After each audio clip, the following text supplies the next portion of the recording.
like,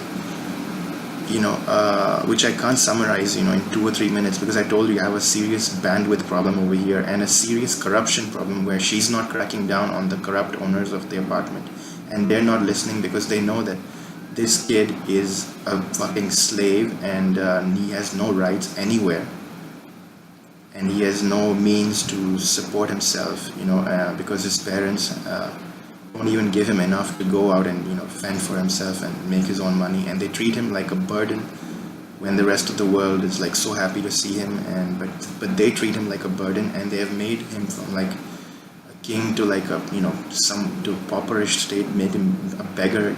I've been begging them for the last so many years. I got impacted on my head first in Dubai. That was a bump on the head that took away a lot of my energy and a lot of my clarity and a lot of my ability.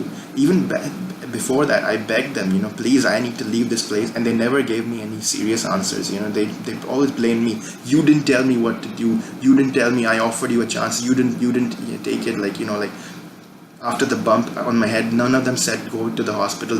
My dad just came like an idiot. He just touched on the head like like one of those cheap shit thug healers, and it didn't make any difference because it's a friggin' hardcore concussion. And then okay, so I'm dealing with that, and then I take this Air India flight because suddenly I think that that's why. I'll tell you why later, but I'm never gonna do it again. But it's a horrible airline. Jet Airways, Air India. Indians treat you horribly. Like no matter how good a mood you're in, they will rough you up. And and right now I'm in a very bad phase. Anyway, take the Air India. I'm sitting down over there in the seat of the bus, and I get up, and my head hits the yellow bar which people hold, because everything here is like short friendly, not tall friendly, and I didn't even see it, and I get up and I thought, oh shit, another one. I thought, okay, fine, maybe this will be okay, but then okay, let's see what happens. Now it's been 2 months, and I still feel that all over my brain. I feel like there's a hit, and I wonder what my MRI will look like. I cannot even afford an MRI at this point because my mother has given me so little money. And I think as soon as that money runs out, if I'm outside, she's gonna say fuck off and die on the street, because they've literally brought me to that point where they pick me up and throw me in the garbage because I don't behave exactly as they want.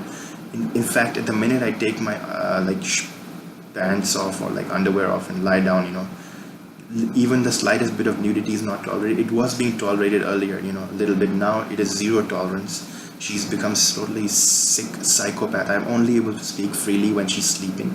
And she's bedridden the whole day. She's in bed the whole day doing nothing but iPhone, and the phone is on, the radiation is on the whole day. The bars of the whatever, the Airtel and the radiation bars are on the whole day, and she's on the phone the whole day, and she has this lump in her breast which they made a big deal out of. That they give you a mammogram, and then which she only found this result. She said it's written here in Dubai. She was a little bit more normal because the situation back then wasn't so bad. And she said that they give you this. I'll continue this video later.